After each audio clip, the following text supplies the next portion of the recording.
প্রায় ২ মাস পর মাঠে নেমেই বড় জয়ের দেখা পেল বাংলাদেশ অনূর্ধ্ব ১৯ দল। স্বাগতিক সাউথ আফ্রিকাকে ১৩০ রানের বিশাল ব্যবধানে হারিয়েছে আজিজুল হাকিমের দল। ফলে ৩ ম্যাচের ওয়ানডে সিরিজে ১-০ ব্যবধানে এগিয়ে গেল জুনিয়র টাইগাররা। ব্যাননীর উইলোমোর পার্কে টস হেরে ব্যাট করতে নেমে ওপেনিংয়ে ৩২ রানের জুটি গড়েন জাওয়াদ আবরার এবং রিফাত বেগ। রিফাত ১৬ রান করে আউট হলেও 50 তুলে নেন আবরার। তিনি আউট হন ৭০ রান করে। অধিনায়ক আজিজুল হাকিম ক্রিজে এসে টিকতে পারেননি বেশিক্ষণ। ব্যক্তিগত ২৬ রান করে আউট হন তিনি।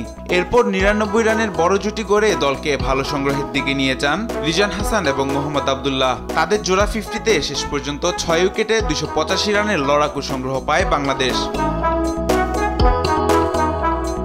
২৮৬ রানের টার্গেটে ব্যাট করতে নেমে শুরুতেই বাংলাদেশের বোলারদের তোপের মুখে পড়ে সাউথ আফ্রিকা।